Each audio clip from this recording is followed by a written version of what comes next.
আজ তৈরি করে নিলাম কোনো প্রকার ঝামেলা ছাড়া পোলাও। চলো দেখে নেওয়া যাক। এখানে আমি একটা বলে নিয়েছি 2 কাপ গোবিন্দভোগ চাল। এবার চালটা আমি ভালো করে ধুয়ে নেব।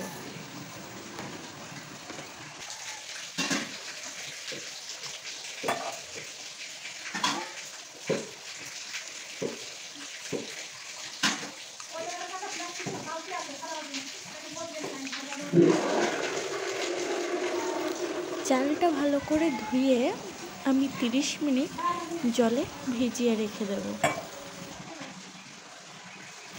এবার কড়াইতে দিয়ে দিচ্ছি কিছুটা পরিমাণের কাঁচা বাদাম। কাঁচা বাদামটা একটু তেলে রোস্ট করে নিচ্ছি। ভালো করে রোস্ট হয়ে গেলে এবার বাদামগুলো তুলে নেব। তারপর বাদামগুলোর থেকে খোসাটা ছাড়িয়ে নেব। এবার কী কী উপকরণ লাগছে দেখে নিন। এখানে আমি নিয়েছি ভেজে রাখা বাদামটা, কাজু বাদাম, আদা বাটা, কিশমিশ, তেজপাতা আর গোটা গরম মশলা। এবার ভিজিয়ে রাখা চালটা জলটা ঝরিয়ে নিয়েছি।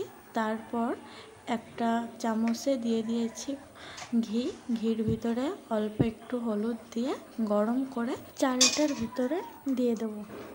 তারপরে দিয়ে দিলাম আদা বাটাটা দেওয়ার পর চালের সাথে উপকরণগুলো ভালো করে মাখিয়ে নেব।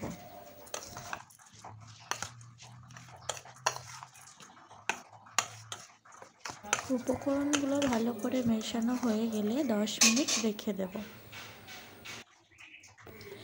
এবার একটা কড়াইতে দিয়ে দিয়েছি রিফাইন তেল।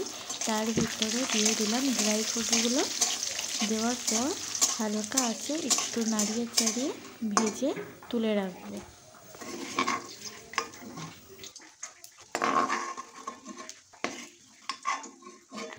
এরপর কড়াইতে দিয়ে দিয়েছি তেজপাতা, গোটা গরম মশলা। দেওয়ার পর 30 সেকেন্ড একটু নাড়িয়ে চাড়িয়ে ভেজে নেব।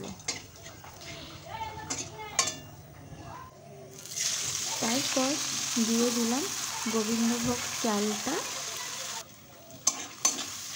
দিয়ে একটু নাড়িয়ে চাড়িয়ে ভেজে নেব।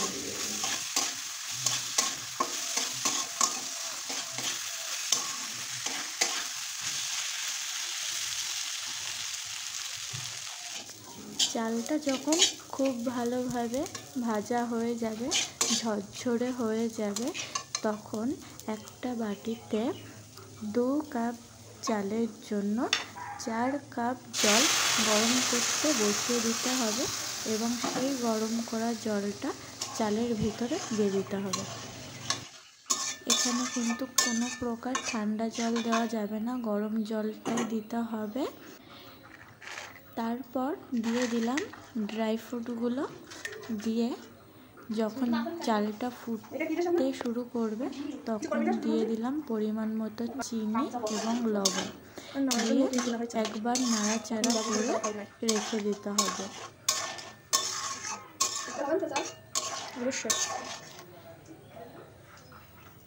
তারপর উপর থেকে একটা কাঁচা লঙ্কা দিয়ে দিয়েছি। আবারও সামান্য নাড়িয়ে চাড়িয়ে নিচ্ছি। পোলাওটা থেকে যখন পুরোপুরি জলটা শুকিয়ে যাবে তখন একবার ফাইনালি নাড়াচাড়া করে গ্যাসের ফ্লেমটা অফ করে 10 মিনিট ঢাকা দিয়ে রাখতে হবে। তারপর তুলে নিতে হবে। সত্যি বলছি গাইস, এইভাবে একবার ট্রাই করে দেখো এই পোলাওয়ের রেসিপিটা। আশা করি তোমাদের সকলের ভালো লাগবে এই রেসিপিটা।